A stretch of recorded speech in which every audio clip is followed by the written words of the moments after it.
आपके मन में बहुत सारी चीजें चल रही होंगी कि यार सर एनएससीसी एग्जाम बहुत पास आ गया और लास्ट 5 दिनों में कैसे हम प्रिपरेशन करें।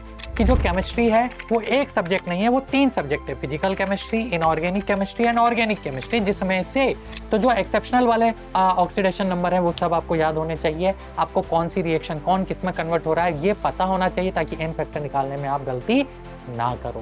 आप है ना, ऐसा नहीं है कि जा रहे हैं ना, बुक लेके बैठे हैं, बुक लेके घूम रहे हैं और उसको बस रटते जा रहे हैं। अच्छा इस क्वेश्चन का आंसर याद कर लेता हूँ, अच्छा इसको याद कर लेता हूँ ना, इसका रिजल्ट निकलने का टाइम आ गया है तो अपने आप पे भरोसा रखो, ड्रास्टिकली चीजों को चेंज ना करो। हेलो बच्चों, क्या हालचाल, कैसे आप सभी। तो बहुत ज्यादा अभी आप लोग है ना टेंस होंगे, नर्वस होंगे और आपके मन में बहुत सारी चीजें चल रही होंगी कि यार सर एनएससीसी एग्जाम बहुत पास आ गया और लास्ट 5 दिनों में कैसे हम प्रिपरेशन करें। तो बेटा उसी के लिए आज हम यहाँ पर ये वीडियो लेके आए जिसमें इन लास्ट 5 डेज में आपको क्या करना चाहिए क्या नहीं करना चाहिए इसके ऊपर हम बहुत डिटेल में चर्चा करने वाले हैं और इन एक एक पॉइंट्स को बहुत ध्यान से समझना। तो ये 5 दिन में क्या ना करें क्या ना करें, इनको मैं 5 डिफरेंट पॉइंट से आपको आज के इस लेक्चर में क्या करूंगा, एक्सप्लेन करूंगा। तो सबसे पहले सबसे इंपॉर्टेंट पॉइंट पे अगर हम ध्यान दें तो वो है रिवीजन, यानी आपको लास्ट के 5 डेज में आपके मेजरली सिलेबस को रिवाइज करना है। जैसा कि आप सभी को पता है कि जो केमिस्ट्री है वो एक सब्जेक्ट नहीं है, वो 3 सब्जेक्ट है, physical chemistry, inorganic chemistry and organic chemistry, जिसमें से inorganic chemistry and organic chemistry इनमें थ्योरी बहुत ज्यादा होती है। ठीक है, इनको जितना आप रिवाइज करोगे उतना ज्यादा आपके लिए लास्ट में हेल्प मिलेगी, पेपर में उतना अच्छा आप करोगे क्योंकि आपकी ये जो मेमोरी है इसमें ये उतना जाके क्या होंगे, कंसेप्ट सेट हो जाएंगे। तो आप मेनली रिवीजन पे ध्यान दें। अब रिवाइज कैसे करें उसके ऊपर हम चर्चा करेंगे, है ना। दूसरा, स्पेशली जो आपके फिजिकल केमिस्ट्री होती है उसमें बहुत सारे फॉर्मूलेस होते हैं, तो आप लोगों ने जो फॉर्मूला शीट बनाई होगी और अगर जिन बच्चों ने नहीं बनाई है तो उनको ये फॉर्मूला शीट हमारे द्वारा प्रोवाइड करवा दी जाएगी। लिंक यहाँ पर आपको दिया होगा, उस बैच में आपको फॉर्मूला शीट मिलेगी। तो वैसे तो मैं सजेस्ट करता हूँ, क्लास के स्टार्टिंग से ही मैंने आपको बताया कि आप अपने शॉर्ट नोट्स बनाओ क्योंकि यही शॉर्ट नोट्स एंड में काम आते हैं। तो ये जो फॉर्मूला शीट अगर आप लोगों ने खुद से बनाई हुई है तो इसको रिवाइज करें, बार बार रिवाइज करें क्योंकि ये बहुत हेल्प करने वाली। प्लस थ्योरी रिवाइज करें। आप थ्योरी में क्या रिवाइज करना है क्या नहीं करना है कैसे करना है इसके ऊपर अगर अपन ध्यान दें तो जो हाई यील्ड चैप्टर्स हैं जिसके ऊपर एक शॉर्ट आशुतोष सर बना भी चुके हैं, आप वहां से देखिए हर साल किस सब्जेक्ट से किस चैप्टर से कितने कितने लास्ट के 10 साल में क्वेश्चन पूछे जा चुके हैं, उसके ऊपर सर ने एक शॉर्ट पूरा बनाया है। तो जो हाई यील्ड हाई वेटेज वाले टॉपिक्स हैं जिनसे कि क्वेश्चन आने ही हैं और ज्यादा क्वांटिटी में आने हैं, उन पे पहले ज्यादा फोकस करें, उनको ज्यादा रिवाइज करें। अब सर ये हाई यील्ड वाले मेजर चैप्टर कौन कौन से हैं, तो बहुत ही सिंपल सी बात है बेटा, coordination, compound and salt analysis, ये आईओसी का सबसे ज्यादा वेटेज वाला चैप्टर है। Coordination, compound and salt analysis, इन दोनों को जब हम बात करेंगे सबसे ज्यादा वेटेज वाला क्वेश्चन है। ना केवल ये ओलंपियाड के लिए इंपॉर्टेंट होते हैं बल्कि जेई और नीट के लिए भी इंपॉर्टेंट होते हैं। तो ओलंपियाड के जब आप प्रीवियस ईयर उठा के देखोगे तो कोऑर्डिनेशन और सोल्ट से बहुत ज्यादा क्वेश्चन आ चुके हैं और पूछे जा रहे हैं, साल दर साल इनसे क्वेश्चंस पूछे जा रहे हैं। तो आईओसी में सबसे ज्यादा इंपॉर्टेंट अगर चैप्टर्स की बात करेंगे तो कोऑर्डिनेशन एंड सोल्ट हो गए। फिर हम पीसी पे आते हैं, फिजिकल केमिस्ट्री। तो फिजिकल केमिस्ट्री में है ना, अगर आप देखोगे तो वैसे तो मोल प्लस रेडॉक्स को दो अलग चैप्टर माना जाता है, बट हम बात करें तो ये दोनों एक ही चैप्टर है और जब ये दो मिलके एक चैप्टर बन जाते हैं ना तो इनमें से जो नंबर ऑफ क्वेश्चंस का वेटेज बहुत ज्यादा हो जाता है। तो मोल रेडॉक्स, रेडॉक्स में स्पेशली क्या रिवाइज करें, तो रेडॉक्स में आपको क्या रिवाइज करना है, आप सभी जानते हो कौन सी रिएक्शंस कौन किस में कन्वर्ट हो रहा है, किस में ऑक्सीडाइज हो रहा है, किस में रिड्यूस हो रहा है, ताकि आप एन फैक्टर निकालने में गलती ना करें। ठीक है, तो ना जैसे कि केमनोफोर एसिडिक मीडियम में किस में जाता है, बेसिक मीडियम में किस में जाता है, ठीक है, न्यूट्रल मीडियम में किस में जाता है, ऐसे H2O2 का क्या कब ऑक्सीडाइजिंग एजेंट बनता है, कब रिड्यूसिंग एजेंट बनता है, K2Cr2O7 का क्या काम है, एसिडिक मीडियम में वो किस में जा रहा है, बेसिक मीडियम में वो क्यों ऑपरेट नहीं हो रहा है।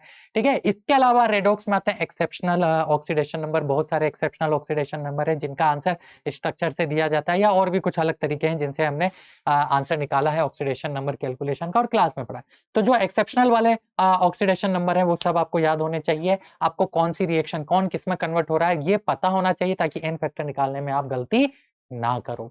ठीक है, इसके बाद आता है हाइड्रोकार्बन। अब बेटा ये हाइड्रोकार्बन है ना, जैसा कि एनएससीसी के बैच में आपको सर ने पढ़ाया है ऑर्गेनिक में, उस पॉइंट से अगर आप रिवाइज करोगे ना तो बहुत ही ज्यादा वेटेज ये लेके जाता है, बहुत ही ज्यादा वेटेज लेके जाता है। अगर जैसा क्लास में सर ने पढ़ाया उस फ्लो में आप हाइड्रोकार्बन को रिवाइज करते हो। हाइड्रोकार्बन में क्या आ जाता है बेटा, एल्केन आ जाता है, एल्कीन आ जाता है, एल्काइन आ जाता है। ठीक है, इनका प्रिपरेशन आ जाता है। अब इनका प्रिपरेशन किससे होगा, तो रिड्यूसिंग एजेंट्स भी है ना, रिड्यूसिंग एजेंट्स है। उसके अलावा है ना डिहाइड्रोजिनेशन रिएक्शन है, बहुत सारी ऐसी डिहेलोजिनेशन रिएक्शन है ना, सारी मैकेनिज्म आ गई, SN1 SN2 SNI सारी आ गई, E1 E2 E हाँ EI सारी की सारी मैकेनिज्म इसमें इन्वॉल्व हो गई। तो ये बहुत ही हाई वेटेज वाला टॉपिक आ जाता है। ठीक है, तो हाइड्रोकार्बन रिवाइज करें, कार्बोनिल कंपाउंड तो है ही जिसको कि आपको ध्यान में रखना है। तो ये दो हाई वेटेज वाले टॉपिक हैं ऑर्गेनिक के, इन पे रिवीजन ज्यादा अच्छे से करें। फिर इलेक्ट्रोकेमिस्ट्री एंड काइनेटिक्स, ऑब्वियस सी बात है फिजिकल केमिस्ट्री है और इन दो से क्वेश्चन ना आए ऐसा हो ही नहीं सकता। तो भर भर के क्वेश्चंस आपको लास्ट के 3 साल के आप पीवाईक्यूज उठाना, इलेक्ट्रोकेमिस्ट्री और काइनेटिक्स से बहुत ही ज्यादा आजकल क्वेश्चंस पूछे जा रहे हैं। तो ये दो चैप्टर आपको बहुत अच्छे से रिवाइज करके जाने हैं एनएससीसी में। तो हाई यील्ड वाले जो टॉपिक हैं, जो कि आपको लगता है कि आपकी स्ट्रेंथ भी है ना, इनको अच्छे से रिवाइज करें। इसके अलावा क्या ना करें उस पे हम थोड़ा सा डिस्कशन कर लेते हैं। तो बेटा है ना, बहुत सारी चीजें ऐसी होती है जो कि आप है ना इधर उधर के चक्कर में क्या करते हो, गड़बड़ी करते हो। जैसे कि किसी ने बोला यार ये तेरा ये चैप्टर है ना छूट गया, जो आपने अभी तक नहीं पढ़ा। तो बेटा है ना, एक तो लेट नाइट क्रैमिंग ना करें, सबसे पहला पॉइंट है लेट नाइट क्रैमिंग। क्या ना करें आप, है ना, ऐसा नहीं है कि जा रहे हैं ना, बुक लेके बैठे हैं, बुक लेके घूम रहे हैं और उसको बस रटते जा रहे हैं, रटते जा रहे हैं, रटते जा रहे हैं। अच्छा इस क्वेश्चन का आंसर याद कर लेता हूँ, अच्छा इसको याद कर लेता हूँ, नहीं, आपको रट्टाफिकेशन अब नहीं करना है। जो पढ़ लिया है उसी को बस रिवाइज करना है। अच्छा, आपका जो स्टडी शेड्यूल है उसको आप बार-बार ड्रास्टिकली चेंज ना करें। ऐसा ना हो कि अभी हम दिन में पढ़ रहे हैं, कल हम रात भर जग लेंगे, ऐसा नहीं। आपने जो स्टडी शेड्यूल बना रखा है, उसी स्टडी शेड्यूल पे अपने आप को फिक्स रखें, उसी पे भरोसा रखें। ठीक है, आप अपने आप पे सबसे पहली बात है भरोसा करें। साल भर आपने मेहनत की है, इस साल भर जो आपने मेहनत की है ना, इसका रिजल्ट निकलने का टाइम आ गया है। तो अपने आप पे भरोसा रखो, ड्रास्टिकली चीजों को चेंज ना करो, ज्यादा स्ट्रेस ना लो, क्या होगा क्या नहीं होगा। अरे स्ट्रेस लेने से क्या हो जाएगा, उल्टा जो आना था वो भी गलत हो जाएगा। इसलिए बेटर है बिल्कुल रिलैक्स रहें, थोड़ा बहुत मेडिटेशन कर लें, है ना, हेल्दी खाना खाएं, प्रॉपर स्लीप रहें। ठीक है, और सबसे इंपॉर्टेंट बात, सोशल मीडिया से दूर रहें।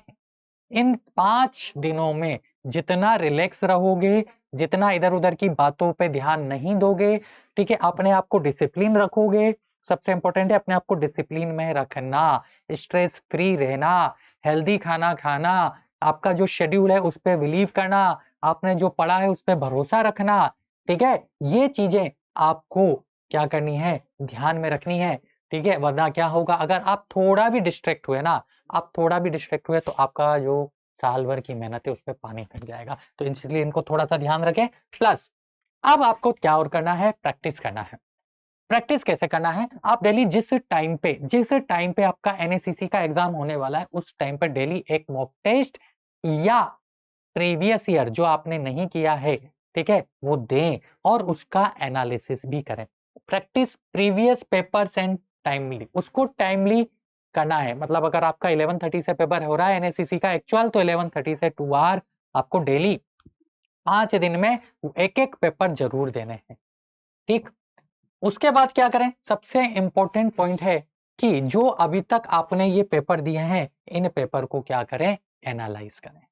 अगर आप पेपर्स को अच्छे से एनालाइज कर लोगे तो आपका काम बन जाएगा। तो बच्चों इन चीजों का थोड़ा सा ध्यान में रखो और अच्छे से एनएससीसी का पेपर फोड़ के आओ, तोड़ के आओ। मिलते हैं अपन एनएससीसी के पेपर डिस्कशन वाले दिन और फिर उसके बाद आईएनसीएचओ के लिए। तब तक के लिए tata bye bye, take care, thank you, all the best for your exam.